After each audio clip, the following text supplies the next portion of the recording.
Let me get a sip. It speeds up. Okay? Glutamate speeds up. I found $2 in the laundry this morning. Oh. And then my son wouldn't get up, so I was beating him with my shorts that I was wearing after I got dressed. And the $2 that I found this morning went flying out of the pocket.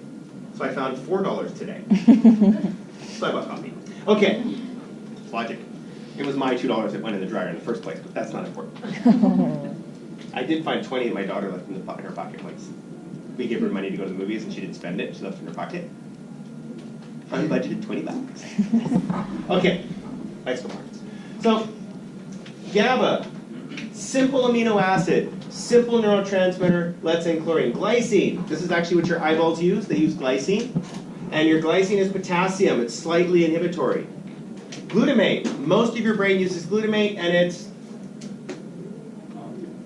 say it, excitatory. Excitatory, because what does it do to the next cell? Increases the frequency. Decrease frequency a little bit, increase frequency. You have more inhibitory neurons or transmitters than you have excitatory transmitters. There's a really scary drug that you punk kids do called ketamine. Please don't. Okay? Ketamine, guess what it blocks?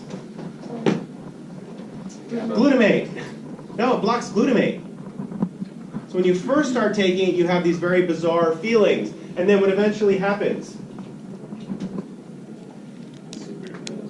You get really down because your body, you're basically taking cat tranquilizers. Have anyone ever seen your cat when you come home from the vet? That's what you look like on ketamine. Good luck with that. We're a stupid Yellowstone TV show. The guy was dipping his, making cigars and dipping them in the embalming fluid. It's a stupid TV show my wife watches where everybody gets shot in the face at some point in the show. The show opens with a guy talking to his horse, then he shoots the horse in the face. What? Horrible. Well, the horse had been in a car accident and was injured beyond fixing, so they shot it in the face at the first 2 minutes of the movie, or TV show. Horrible! Anybody watch it in here? No. Yellowstone? It's on Amazon or something. Anyway, my wife decided to watch it. It's horrible. Okay, moving on. I tippy-toe around the house and I know what's going on, but I can't watch it. The mom just died. Well, not died. He was doing CPR when the season that show ended, so I have to wait to see if the mom's still alive. I mean, if they shoot her in the face, she won't be. She hasn't been shot in the face yet. She did get in a fight and got her head smashed on a rock. So it was a shooting in the face-ish. With a rock. Tangential. Yes, tangential. Ah, hate TV. Okay. So now, watch cartoons, be happy. So these are the basic simple neurotransmitters. Alcohol activates GABA. PCP and ketamine activate glutamate, or deactivate glutamate, I should say. They deactivate glutamate. That's why they're sedatives. Okay, now there's acetylcholine. Acetylcholine is a neurotransmitter. The reason why acetylcholine is so important.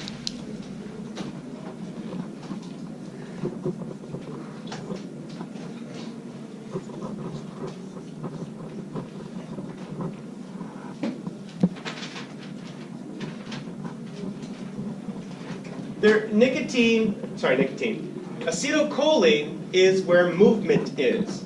It's movement. Acetylcholine is a unique transmitter because it's excitatory and inhibitory. It does both, depending on the type of receptor it has. So what's a receptor?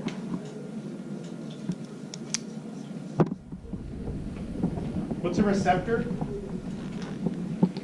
Where they take the amino acids? Where the postsynaptic cell, this is a type of receptor.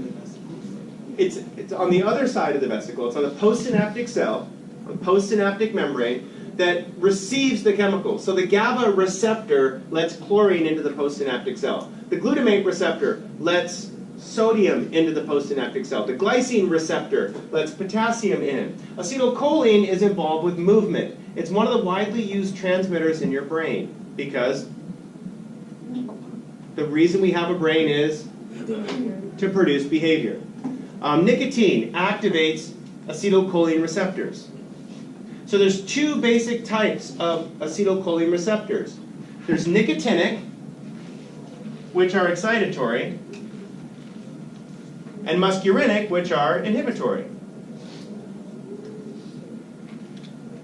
So if I activate the muscarinic receptors, what happens to movement?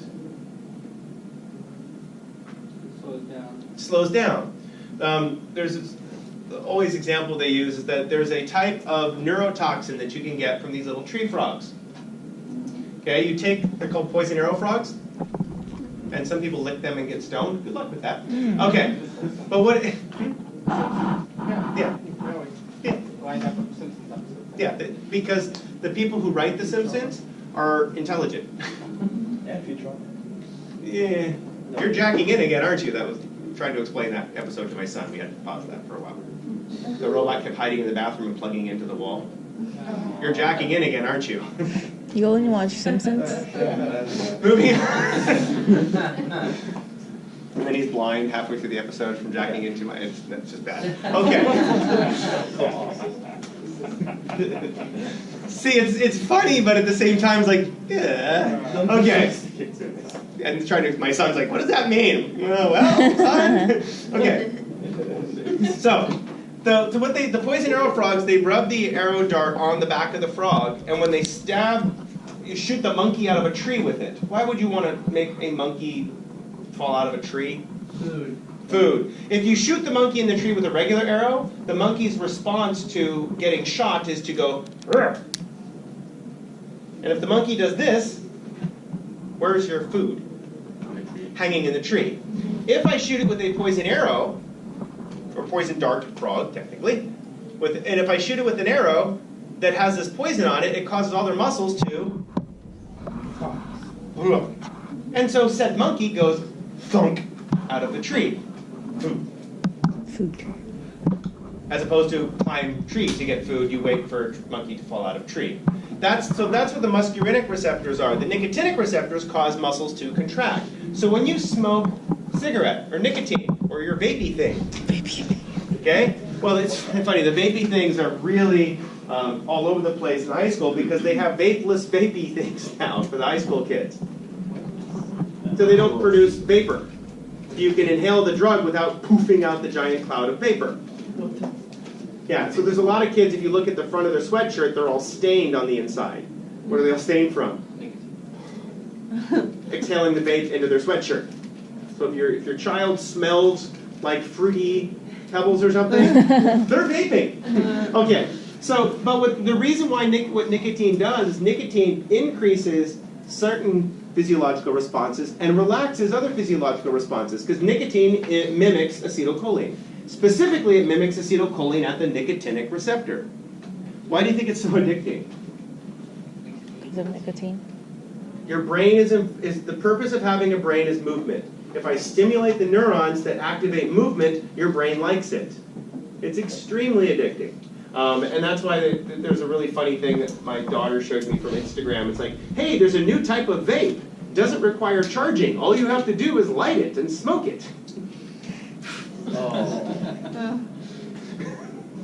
Carried around, easy to portable. And so, cigarettes, basically. It's all depending what you want to get high from. Okay. Because the cost of it is much higher as you get older.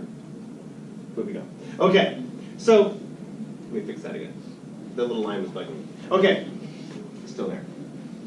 So, acetylcholine opens our window into complicated transmitters. When we start talking about the brain in a few minutes here, you'll start to realize that we're going to start looking at pathways. Pathways have similar transmitters. So if I talk about a pathway of acetylcholine pathways, we're talking about a series of neurons going from the top of your brain all the way down to your muscles that all use acetylcholine. They're involved specifically with movement. So, like your muscles. Yeah. So the acetylcholine pathways in your brain all are evolved around movement. There's a neurotransmitter that we'll put up here next. They're biogenic amines. The first one we put up here is dopamine. These are all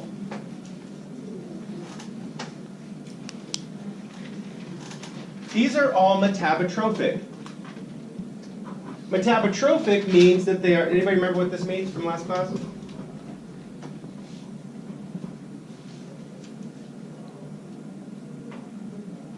They're second messengers. These are second messengers. A second messenger means that when the neurotransmitter dopamine activates the receptor, it doesn't just EP or IPSP. What does it do? Maybe we'll run this over here, right by here.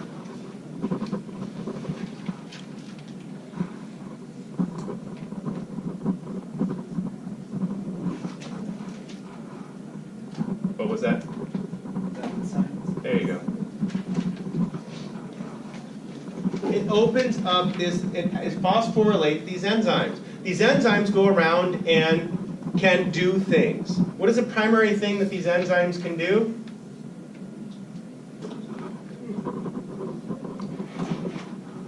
We're going to write it because we're running out of time.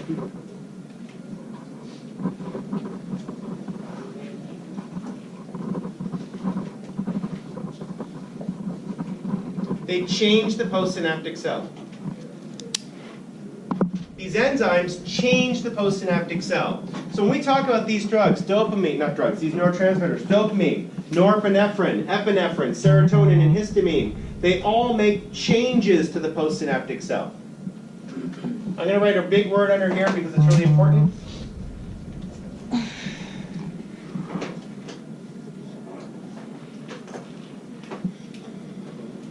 These neurotransmitters don't cause behavior, they influence behavior.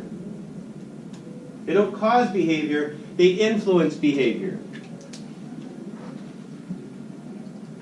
We'll just pick one at the back here. How many people have ever had an allergic reaction to something?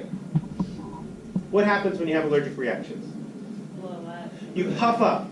What happens to the way it feels? Numb. It's It's like itchy to itchy. That's the best way to say it. When you have an allergic reaction to something, the biggest thing that people feel, initially they feel it right behind their ears. Usually when you get that yeah. If I eat a apricot, I'm slightly allergic to apricots. I'm not sure why. But they're related to mace, so they're very neurochemically. Has anybody ever had poor man's almonds? If you open up apricots, there's an almond, looks just like an almond inside. And they're much cheaper than almonds. So sometimes when you get the big bag of mixed nuts, they're not actually almonds in there. What are they? Apricot seeds. Which is fine because you don't really notice unless you happen to be allergic to apricots and you eat one. They're different than almonds. Same family, just different. Okay. But what happens is, if you get a histamine reaction, why do you get itchy? What kind of transmitter do you think this is? Excitatory or inhibitory? Excitatory. What is an itch? High frequency neural signals. It increases the high frequency neural signals. You get itchy. So what do you put on it? Antihistamine. Ooh. If you put an antihistamine on the neurons on your skin, what happens to the sensation? It decreases the frequency of those action potentials. Well, it turns out if you take an antihistamine, rubbing one on your skin is just going to stop the neurotransmission from your skin. And it does it stop it completely? No. No, it just slows down the frequency. It influences the signals coming from your skin. In your brain, however, histamines are used for arousal, to wake you up, to make you more alert. A lot of people, when they start having allergic reaction, also get extremely nervous. Why would I become nervous? Why would it become edgy when I have an allergic reaction to something? I'm going to die. Generally not, unless it's a bee or something. But your brain creates these histamines to increase attention and arousal. Increases the high frequency neurons, changes the acetylcholine in the brain. So if I throw an antihistamine at you, what happens to your attention? You get tired. What happens is you lose the ability to focus your attention. When you lose the ability to focus your attention, you're more likely to fall asleep. What keeps you awake? Caffeine doesn't keep you awake. Caffeine is the next one down.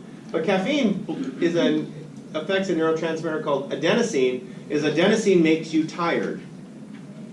Okay? Because adenosine triphosphate, if you have too much adenosine, you've used a lot of ATP. That's why when you, after this class, you walk out, you're like, ugh, I'm tired. Okay, or after stats, a lot of people walk out going, I just sat for 2 hours, I'm exhausted. Especially if you're having to fight with the computer the whole time, okay? But when you burn lots of adenosine, you feel tired. When you burn lots of histamine, you feel edgy. Taking an antihistamine makes you feel tired, okay? Yeah. Is this why Benadryl is tired? That's why Benadryl makes some people tired.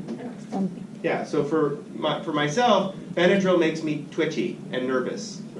I have an inverse reaction to Benadryl. So does my daughter. She takes, we have these Allertec. It's the Costco version of some Zyrtec, one of those. Because we have the allergies in my side of the family. And so if a cat happens to be lurking out under our house for a couple days, because the cats really like enjoying hanging out under our house, cats. My daughter will just wake up in the morning. She can take an antihistamine in the morning and jam through school no problem. My son will take an antihistamine and he'll fall asleep in second period. He has to take his antihistamines at night. My daughter takes them in the morning. What happens when my daughter takes hers at night? She can't sleep. So when you try to look at, are these causal transmitters? This causal. This causal. This influence. Not causal. See how that works? That's why this becomes extremely more difficult. So then we get to these specific, they're called the peptides. Okay? These are very specific transmitter. For example, endorphins, it's a really easy one. What do endorphins do? Yeah, well, they don't make you feel happy, they stop pain. What is? They're opiates, they're slightly addicting. Because happens to be a neurotransmitter called substance P. I missed.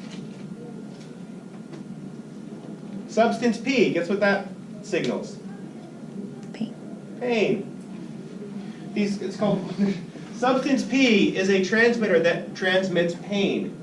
You can activate substance P receptors by putting on chili peppers. Okay? My son and I accidentally bought, well, I didn't accidentally buy, I bought